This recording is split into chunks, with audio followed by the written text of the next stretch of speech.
As I've been having some fun in lower divisions lately, and I have also enjoyed some quality matches against players of relatively low rankings, I decided to make a video about the typical mistakes I see in exactly those ranks, and this is why I'm bringing you the top 10 mistakes Bronx players do. Obviously, these mistakes are not completely limited to just exclusively Bronx players, but generally players of lower elo, of lower knowledge of the game. And I will address not only what they are, but also how those mistakes can be improved upon, how you can do better than that. We'll start with number 10 and work our way up to number 1. And while I would say the top numbers are a little more impactful, all of these mistakes obviously contribute to having a worse game experience, to performing worse, and I would not value most of them over others by any degree. Number 10. BM, harassment and insults. Now obviously this is not directly play and performance related, BM also happens on higher ranks, but the point here is that people in lower divisions will often spend a lot of time BMing. They will actually stand still writing shit, whereas in higher divisions you will see people just typing while they're in base or while they're walking with auto walk or something like that. So having these moments where you literally sit around, do nothing, either sitting in the base or in your lane even, and may potentially get killed for BMing, are situations that can easily make you lose the game. Also, obviously this tilts your whole team, and with your team being more tilted, your chances of winning are lower, and in higher divisions people typically know that and kind of hold back more because they really don't want to lose based on it, whereas in low divisions people don't really think about that. The solution here is quite easy, just don't BM in the first place. If you're the one hearing BM from others, just click that mute button and try to play your best. Many people are worried about clicking the mute button because they feel like they would be missing out on important calls if they do. That won't happen. In 90% of the cases, it won't. And I have very much experience with this from a very long time of doing the same thing. I used to think I can't really mute these people because of the calls.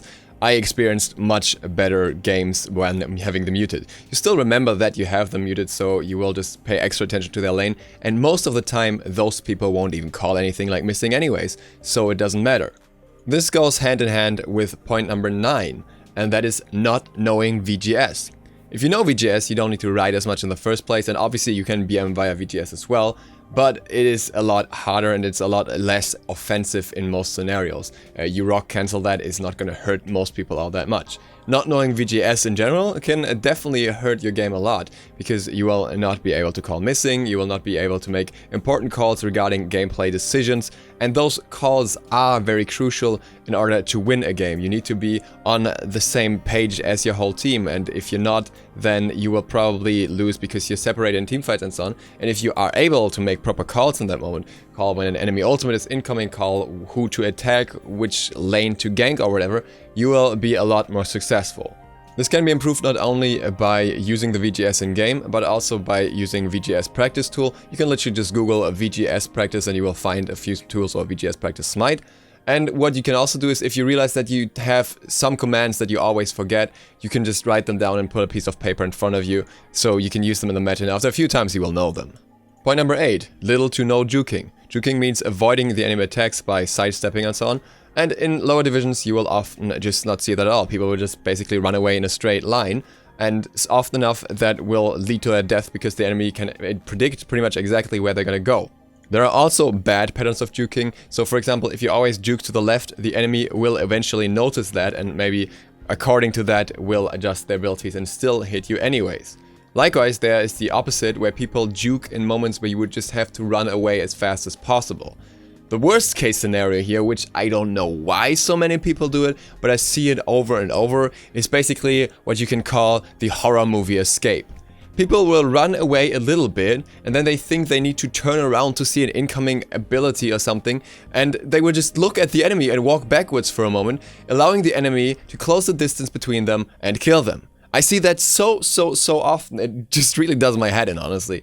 You should not do that. Yes, if you can really flick around very quickly and quickly see where the enemy is exactly, you may be able to avoid an ability better. Most of the time you have to just do it by feeling, just predict where the enemy attack is going to go and just sidestep beforehand or backstep a little bit. But walking backwards while looking at the enemy is never a good idea, and it's literally what people do in horror movies. They just turn around and then they stumble. And it's pretty much what happens in Smite as well. In order to improve upon that, just remind yourself that you need to juke in different directions, that you need to change it up a little bit, just so the enemy will not know where you're going. This is something that mostly comes with habit. Number 7. Not knowing how to play from behind. People will not know what to do as soon as the game is going in a losing direction. They will often think that they're good because in the games where they win, they perform really well, but as soon as they fall behind, they struggle. Many people just don't know how to play defensively and how to get farm when you're behind and getting pressured, and also stand at the right objective, or for example, sacrifice a tower when that is necessary. The obvious way to practice this and improve upon this is playing from behind.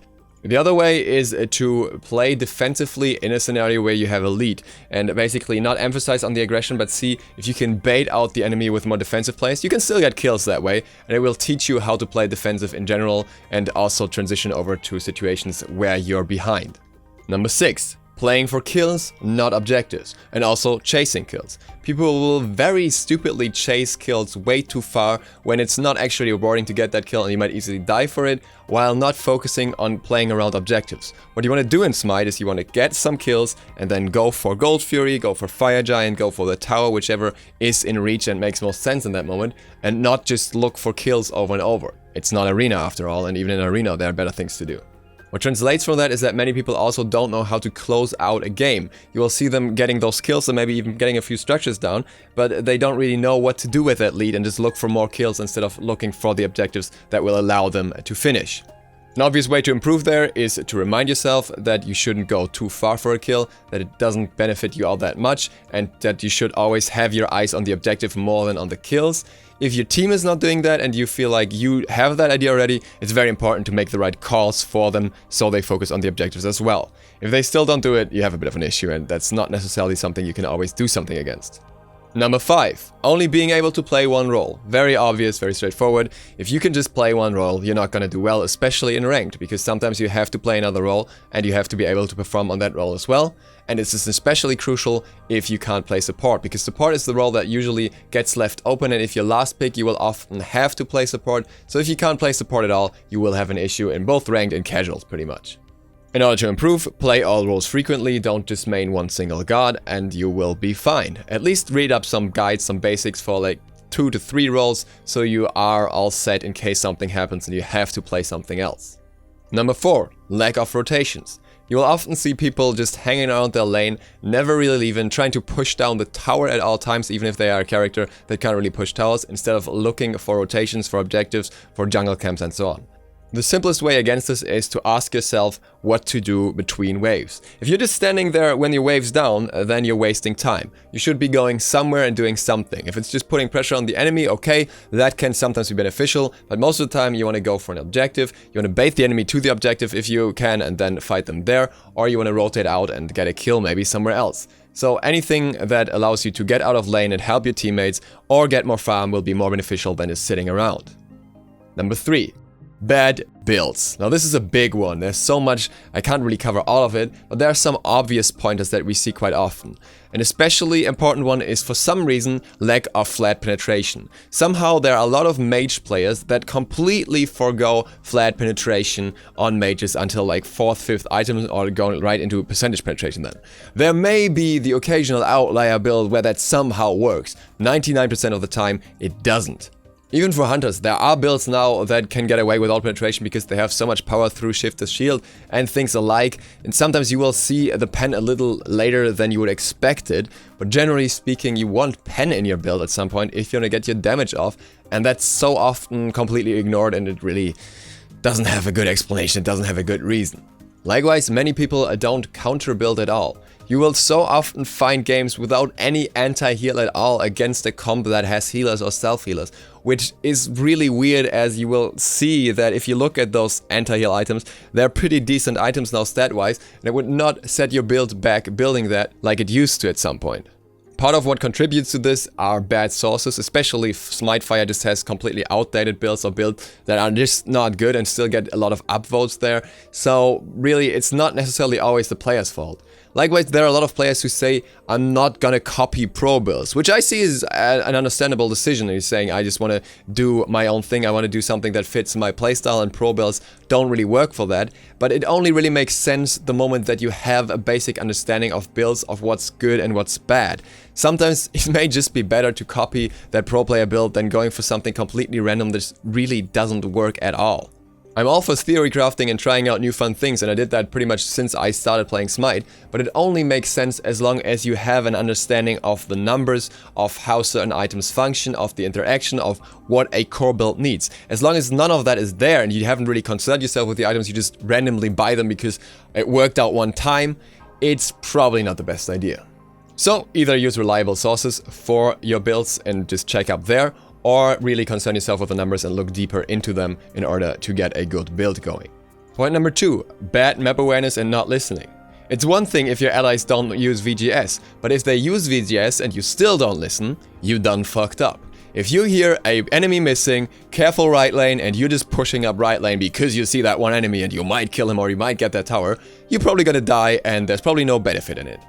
Listen to what your team tells you, listen to what they are calling out via VGS, and look at the map. If you look at the map more frequently, you will get better. This is something you just need to remind yourself of. You need to practice this, maybe by using some sort of loop timer that will remind you, but definitely get some way that will remind you to look at the map if you don't do it yet. Point number 1, not buying wards. There are so many people in low divisions that think that for some reason it's better to just get potions all the time in middle lane instead of putting down some wards, it's getting some vision, not getting rotated on, and not dying. There's also a massive amount of people who only buy normal wards, not sentry wards, so they have no idea where the enemy's vision is and they never clear out the enemy wards. Also not very beneficial, so there are a lot of things here that kind of make it more problematic regarding the wards. My personal favorite mistake, because I make it all the time, is buying wards but not placing them, because then they're pretty useless as well. A good way to improve upon this is if you look at the next item you're gonna buy, don't back when you have enough gold for the item, back when you have enough gold for the item and at least a normal if not a sentry ward, or both ideally. If you struggle way too much with that and you keep forgetting it, get a chalice of the Oracle and you should be fine. Before we close this out, I want to make it clear, I'm not trying to put anyone down with these mistakes. I do or did plenty of those mistakes and still do a lot of them to this day. It's just natural to make mistakes, and I'm not saying that people are any worse for doing them. It's just the mistakes you want to work on in order to improve at the game. With that, thank you guys for watching. I hope you enjoyed this. If you're new to the channel and you're not subscribed yet, feel free to click the subscribe button and maybe the bell next to it. It really helps me out. Other than that, see you for the next one tomorrow. Duke Sloth, out.